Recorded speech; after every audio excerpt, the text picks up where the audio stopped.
Assalamualaikum warahmatullahi wabarakatuh. Adik-adik kami kelas 11. Kita ketemu lagi di channel YouTube saya Budiono Yahman. Nah, di video sebelumnya atau video terakhir saya udah jelaskan di situ tentang cara menentukan pH campuran asam dengan asam atau pH campuran basa dengan basa.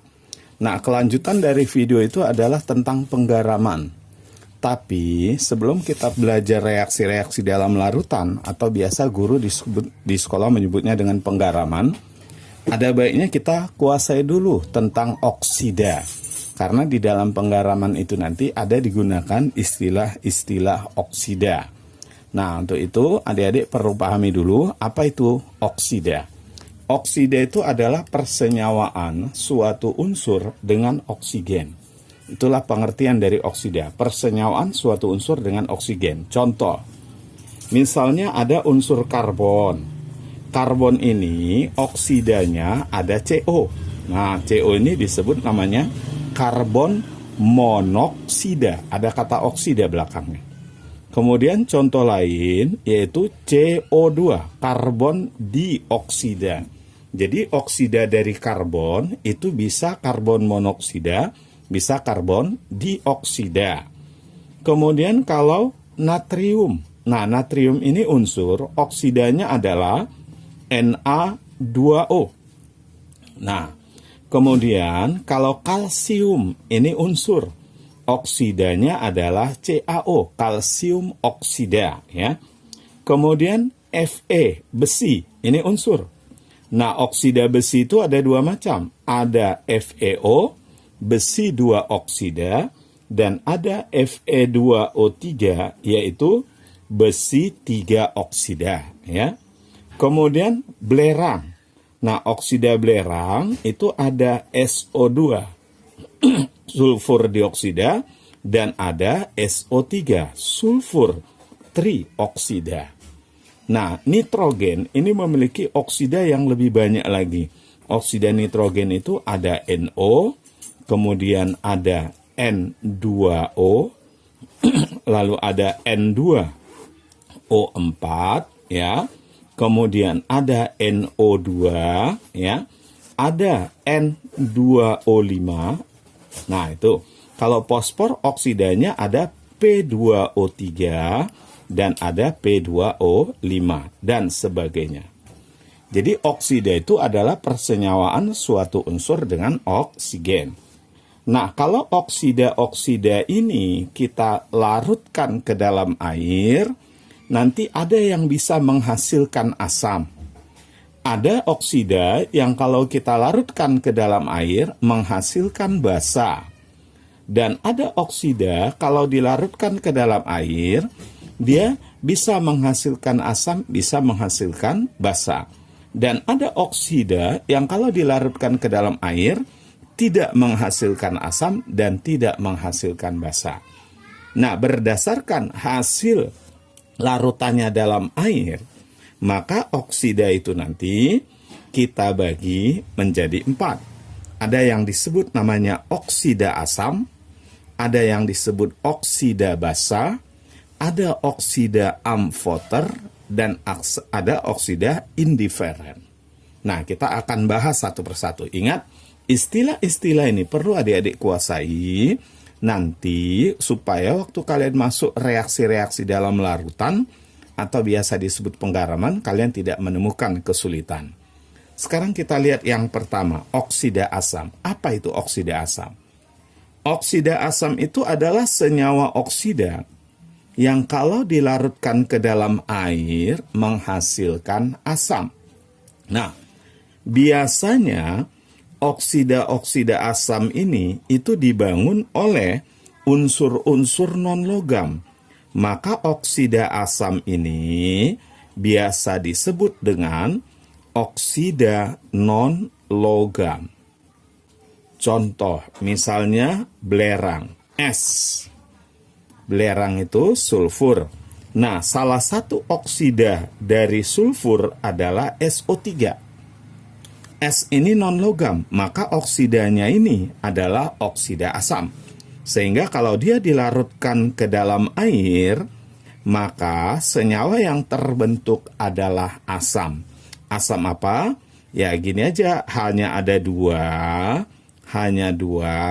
S-nya 1, O-nya ada 4. Nah, asamnya adalah asam sulfat.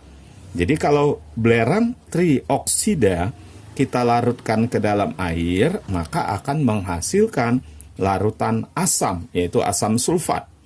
Nah, contoh yang lain, CO2, karbon dioksida. Kalau kita larutkan ke dalam air, maka menghasilkan H2CO3. Namanya asam karbonat, ya. Namanya asam karbonat. C itu karbon, non logam, ya. Contoh lagi, klor. Klor ini non logam. Nah, kalau oksidanya salah satu oksida klor itu Cl2O5. Nah, ini kalau kita larutkan ke dalam air, maka dia akan menjadi HClO3. Namanya asam klorat. Ya, asam klorat. Nah, contoh yang lain, N2O5. Nah, ini dinitrogen pentaoksida. Ini kalau kita larutkan ke dalam air, maka dia nanti akan menghasilkan asam nitrat. Di sini adik-adik perlu tahu apa asam yang dihasilkan kalau oksida ini dilarutkan ke dalam air. Nah, ini yang harus kalian kuasai, apa asamnya. Sehingga nanti waktu kalian masuk penggaraman, kalian tidak menemukan kesulitan. Nah, ini banyak lagi oksida-oksida asam yang lain. Yang pasti kalau unsur di sini adalah unsur non-logam, maka oksidanya itu adalah oksida asam. Oke, kita lanjut yang berikutnya. Yang berikutnya kita bahas oksida basa. Nah, apa itu oksida basa? Oksida basa ini adalah senyawa oksida yang kalau dilarutkan ke dalam air menghasilkan basa. Nah, oksida basa ini biasanya dibangun oleh unsur-unsur logam. Maka oksida basa ini dia termasuk ke dalam oksida logam.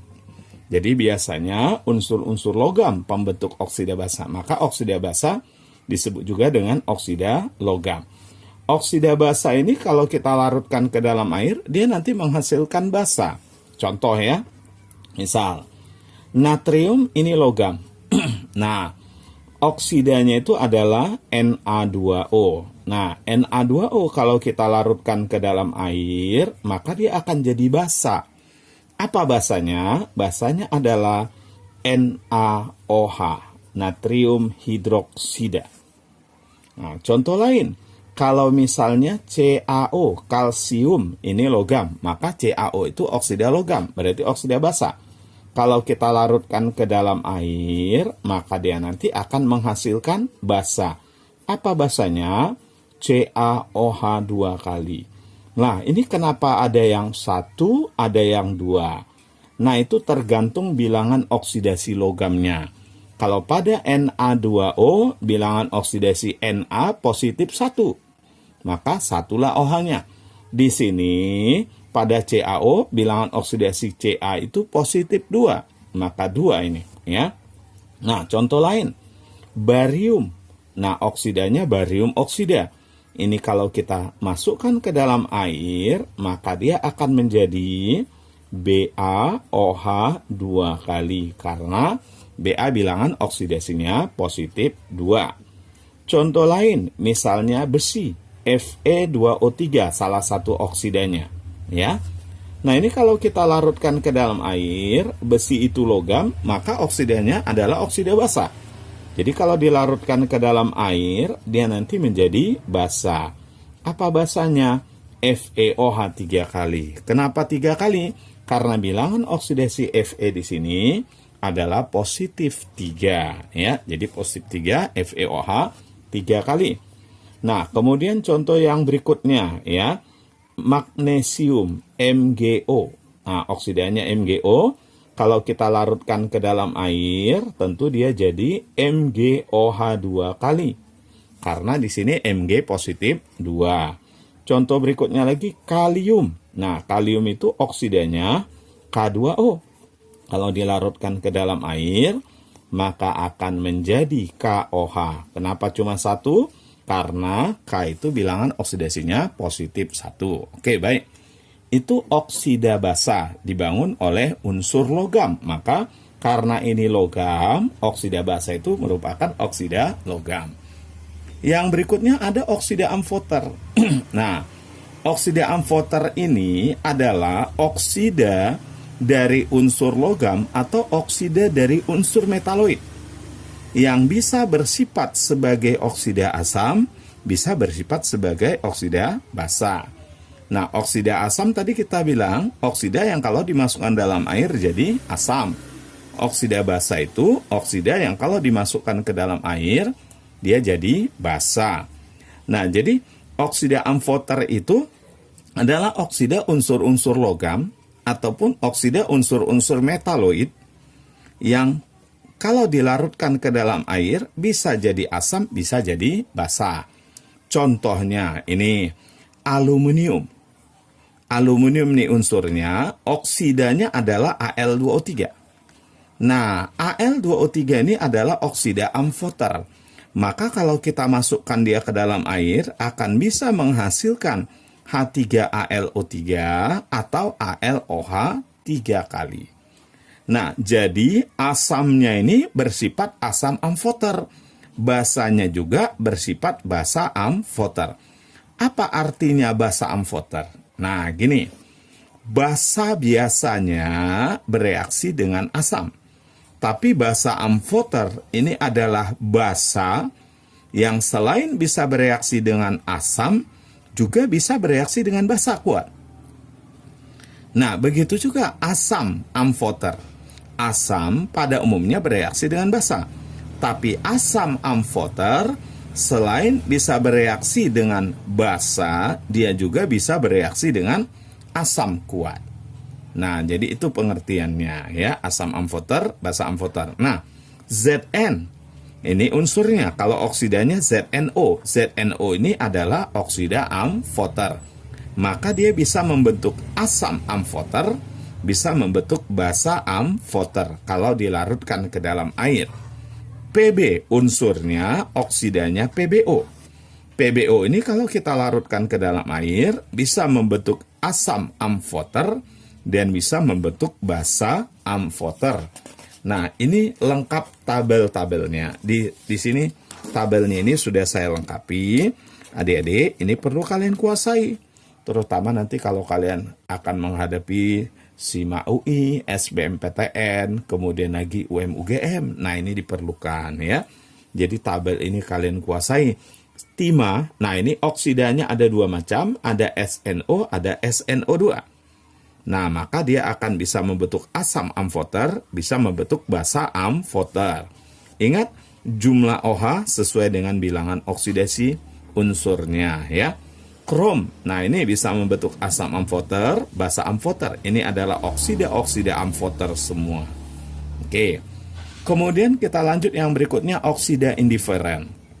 Nah, apa itu oksida indiferen? Oksida indiferen itu adalah oksida logam atau oksida non-logam yang tidak termasuk oksida asam dan tidak termasuk juga oksida basa. Artinya kalau kita masukkan ke dalam air, dia tidak jadi asam, tidak jadi basa. Contoh antara lain yaitu NO. Nah, nitrogen monoksida. Kemudian lagi N2O. Nah, ini contoh-contoh oksida indiferen ya. N2O, kemudian NO, CO, dan sebagainya. Ini adalah contoh-contoh oksida indiferen. Oke, baik. Sekarang adik-adik coba kita terapkan teori ini ke dalam perhitungan. Oke, baik. Kita akan bahas contoh soal perhitungan ya. Nah, ini teori ini adalah dasar-dasar dari adik-adik untuk bisa menguasai reaksi-reaksi dalam larutan atau reaksi penggaraman. Tentu adik-adik sering bertanya, gimana sih cara membuat persamaan reaksi? Cara meneruskan persamaan reaksi seandainya kita hanya diberikan reaktannya saja, menentukan produknya gimana? Nah, itu kita pelajari nanti pada reaksi-reaksi dalam larutan atau biasa disebut dengan penggaraman. Namun dasarnya di sini. Baik, kita lihat sekarang soal yang pertama untuk hitungan. Sebanyak 0,62 gram oksida natrium dilarutkan dalam 500 ml air. Jika volume larutan tetap 500 ml, tentukan pH larutan yang terbentuk. Nah, tentu saya harap adik-adik sebelum mempelajari ini, kalian udah tonton dulu video saya tentang pH larutan asam dan pH larutan basa. Di situ dipelajari cara menentukan pH ya. Oke, sekarang ini kita pemakaian rumus itu. Sebanyak 0,62 gram oksida natrium. Nah, kita harus tahu apa itu oksida natrium. Tadi udah kita pelajari. Kalau natrium ini unsur membentuk oksida, maka oksidanya adalah Na2O. Dilarutkan ke dalam air. Nah, kalau Na2O kita larutkan ke dalam air, maka yang terbentuk adalah NaOH. Nah, kenapa NaOH? Karena Na2O itu merupakan oksida basa. Oke, yang ditanya soal berapa pH larutan yang terbentuk. Untuk menentukan berapa pH larutan terbentuk di sini, kita butuh molarnya. Lalu gimana cara menentukan molar ini? Tentu berdasarkan mol natrium oksidanya. Natrium oksidanya 0,62. 0,62 itu adalah 62 kali 10 pangkat min 2 gram. Supaya jadi mol, kita bagi dengan MR-nya ini. Coba, Na23 kali 2, 46. 46. Tambah 16, ya 62. Nah, maka dapatlah kita di sini 10 pangkat min 2 mol. Oke, dapat ya 10 pangkat min 2 mol. Sekarang kita cari berapa mol ini. Nah, adik-adik bisa gunakan perbandingan koefisien. Ini koefisiennya 1, yang ini koefisiennya 2. Ingat, perbandingan koefisien itu menunjukkan perbandingan jumlah molnya. Artinya, mol NaOH ini 2 kali dari mol ini. 2 kali dari mol ini, karena dia 2:1. Berarti kita bisa tentukan mol NaOH adalah koefisien NaOH 2 dibagi koefisien ini 1 dikali molnya 10 pangkat min 2 mol. Nah, berarti dapatlah kita 2 kali 10 pangkat min 2 mol. Lalu molarnya berapa? Nah, untuk menentukan pH kan kita mesti tahu molarnya. Molar adalah molnya dibagi liter. Molnya 2 kali 10 pangkat min 2. Nah, volumenya berapa liter? Volume larutan tetap 500 ml. Kita jadikan liter berarti 0,5 liter. Oke, 5 dibagi 0,5 itu adalah 4 kali 10 pangkat min 2 molar. Nah, inilah molar dari NaOH. Kita mau cari pH-nya. Karena NaOH itu basa kuat, maka konsentrasi OH- rumusnya adalah valensi basa dikali molar. Valensi basa, lihat jumlah OH-nya ada 1, NaOH itu 1 valensinya. Molarnya 4 kali 10 pangkat min 2. Maka hasilnya konsentrasi OH-nya 4 kali 10 pangkat min 2 molar. Nah, dari sini kita bisa ketemu nilai pOH-nya. Ayo, berapa pOH-nya? Kita udah pelajari sebelumnya. Ini pindah ke depan, 2. Ini ke belakang, kurang log 4. 2 kurang log 4. Adik-adik jangan lupa tonton video tentang pH larutan asam dan pH larutan basa, biar bisa menentukan pH-nya ya. Oke, setelah kita dapat pOH, maka dapatlah kita pH. pH itu adalah 14 dikurang pOH. Caranya gini aja, 14 dikurang 2, 12. Lalu letakkan ini di belakang, beri tanda yang berlawanan. 12 tambah log 4. Itulah dia nilai pH-nya. Oke? Nah, kita lanjut soal yang kedua, yang hitungan ya. Oke. Ya. Nah, soal kedua, sebanyak 44,8 mg suatu cuplikan atau sampel CaO dilarutkan ke dalam 100 ml air. Jika volume larutan dianggap tetap dan pH larutan yang terbentuk adalah 11 tambah log 4, berapa persen kadar CaO dalam cuplikan? Jadi cuplikan itu adalah suatu sampel. Kalau dikatakan cuplikan CaO, suatu sampel yang di dalamnya ada CaO. Nah, kalau cuplikan ini kita larutkan ke dalam air, maka yang bereaksi dengan air adalah CaO yang ada di dalamnya. Sehingga terjadilah reaksi CaO ditambah H2O. Nah, ingat tadi, oksida basa ditambah air, dilarutkan ke dalam air, maka dia akan menjadi basa. Basanya CaOH 2 kali. Nah, adik-adik, kita disuruh mencari berapa persen CaO di dalam cuplikannya tadi. Cuplikannya sebanyak 44,8, CaO murninya berapa? Nah, itu kita harus cari. Untuk menentukan berapa miligram CaO murninya, tentu kita hitung berdasarkan pH-nya. Coba kita lihat sama-sama ya. pH CaOH 2 kali, pH CaOH 2 kali adalah 11 ditambah log 4. Nah, karena dia basa, kita harus ubah ke pOH. pOH itu adalah 14 dikurang pH. 14 dikurang 11, 3. Letakkan ini di belakang, beri tanda yang berlawanan. Nah, ini dia. Ya, berarti 3 dikurang log 4. Ingat target kita mencari berapa mol di sini, supaya kita bisa dapat mol CaO. Gimana cara mencari mol CaOH 2 kali? Ya, kita cari molarnya ya. Ingat, berdasarkan pH kita cari molarnya. Kalau pOH-nya 3 kurang log 4, berarti konsentrasi OH-nya berapa? Yuk. Ya, ini ke depan. Berarti 4 dikali 10 pangkat min 3 molar. Sekali lagi adik-adik, cara mengubah ini, kalian tonton video saya tentang pH larutan asam dan pH larutan basa. Di situ ada ya. Oke, dapat kita OH-nya segini. Ingat target kita mau mencari berapa mol CaOH 2 kali. Ingat rumusnya, karena dia basa kuat, OH- sama dengan molar. Molar kali valensi, atau valensinya dikali molar.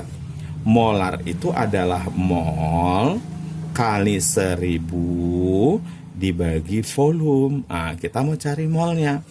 OH-nya 4 kali 10 pangkat min 3 kali B sama dengan B. Molnya yang kita mau cari kali 1000 dibagi volume larutannya 100. Oke, ini saya coret nih. Berarti berapa molnya? Maka molnya kita dapat 4 kali 10 pangkat min 3 dibagi ini 2 dikali 10, berarti itu sama dengan 2 dikali 10 pangkat min 4 mol. Karena kita bekerjanya dalam miligram, berarti ini jadikan milimol. Caranya kali 1000 berarti sama dengan 0,2 milimol. Kalau ini kita kali 1000. Oke, sudah dapat kita milimol ini, si CaOH 2 kali. Bisa nggak kita cari milimol CaO? Tentu bisa, gunakan perbandingan koefisien. Perbandingan koefisien 1/1, 1/1 artinya molnya sama. Mol si CaO akan sama dengan mol CaOH 2 kali. Atau bisa kita hitung pakai rumus begini. Mol CaO berarti koefisien CaO 1 dibagi 1 kali mol ini 0,2 milimol. Maka dapatlah kita 0,2 milimol. Si CaO-nya 0,2 milimol. Oke, masanya berapa? Berarti massa CaO dalam cuplikan itu adalah 0,2 ini kita kali dengan MR-nya. Ca40 O16 dijumlahkan 56, maka dapatlah kita 11,2 miligram. Artinya di dalam 44,8 miligram sampel atau cuplikan, CaO-nya ada sebanyak 11,2 gram. Berarti persentase CaO atau kadar CaO dalam cuplikan itu adalah 11,2 dibagi 44,8 dikali dengan 100%. Adik-adik bisa lihat nilai ini sama dengan seperempat. Seperempat dikali 100 itu sama dengan 25%. Maka jawabannya 25% lah kemurniannya atau kadarnya ya. Baik, soal terakhir ya. Soal terakhir. Nah, pertanyaannya, berapa volume gas belerang trioksida dalam keadaan STP yang harus dialirkan ke dalam 500 ml air supaya terbentuk larutan dengan pH 2. Baik. Nah, sekarang kita harus tahu apa yang terjadi kalau gas belerang trioksida SO3 dialirkan ke dalam air. Nah, coba kita ingat-ingat. S ini non-logam. Berarti ini adalah oksida non-logam. Dia oksida asam. Kalau dilarutkan ke dalam air, dia jadi asam. Apa asamnya? Hanya 2, S-nya 1, O-nya 4. Nah, ternyata yang pH 2 itu adalah asam sulfat. Kita mau menentukan berapa volume gas SO3 ini pada keadaan STP. Untuk menentukan volume gas pada keadaan STP, tentu caranya kita tentukan molnya dulu. Sudah ketemu molnya, baru kita kali dengan 22,4. Pertanyaannya, gimana cara menentukan mol ini? Tentu berdasarkan pH larutan asam sulfat. Ayo, pH larutan asam sulfat ini adalah 2. Dari sini kita harus dapatkan mol asam sulfat. Caranya, karena dia asam kuat, rumusnya apa? Konsentrasi H+ adalah valensi asam dikali molar. Oke, baik, kita masukkan angkanya. Kalau pH-nya 2, berapa konsentrasi H+-nya? Nah, di video tentang pH larutan asam dan basa sudah saya jelaskan bahwa konsentrasi H+ itu adalah 10 pangkat min pH-nya. Kalau pH-nya 2, berarti H+-nya 10 pangkat min 2. Nah, valensinya 2. Molar itu adalah mol yang kita mau cari kali 1000 per volume. Nah, kita tinggal masukkan angkanya. 10 pangkat min 2 sama dengan 2 kali mol dikali 1000 per volume. Jadi molar itu mol kali 1000 per volume. Volumenya 500. Oke, berarti dari sini kita bisa dapat, ini kita bisa coret jadi 2. Artinya mol asam sulfatnya adalah 10 pangkat min 2 per 4 mol. Nah, 1/4 itu 0,25, berarti sama dengan 2,5 kali 10 pangkat min 3 mol. Nah, ini molnya. Inilah mol dari asam sulfat. Nah, kalau mol ini sudah ketemu, kita bisa cari mol SO3. Gas ini yang ditanya, volumenya, cari molnya. Gunakan perbandingan koefisien 1/1. Kalau 1/1 artinya mol SO3 sama dengan mol ini ya. Mol SO3 sama dengan mol asam sulfat. Kalau adik-adik mau pakai rumus, maka mol SO3 adalah koefisien SO3 1 dibagi koefisien asam sulfat 1 kali mol asam sulfat 2,5 kali 10 pangkat min 3 mol. Maka dapatlah kita 2,5 kali 10 pangkat min 3 mol nih. Karena dia 1/1. Lalu berapa volumenya? Maka volume gas SO3 tentu molnya 2,5 kali 10 pangkat min 3 dikali volume molar pada keadaan STP, yaitu 22,4.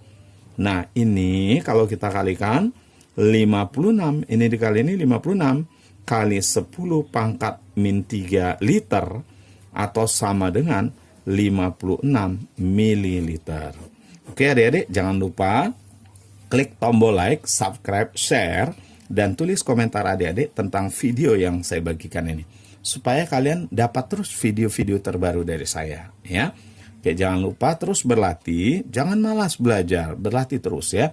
Semoga nanti setelah kelas 12 kalian bisa lulus di jalur undangan, ya.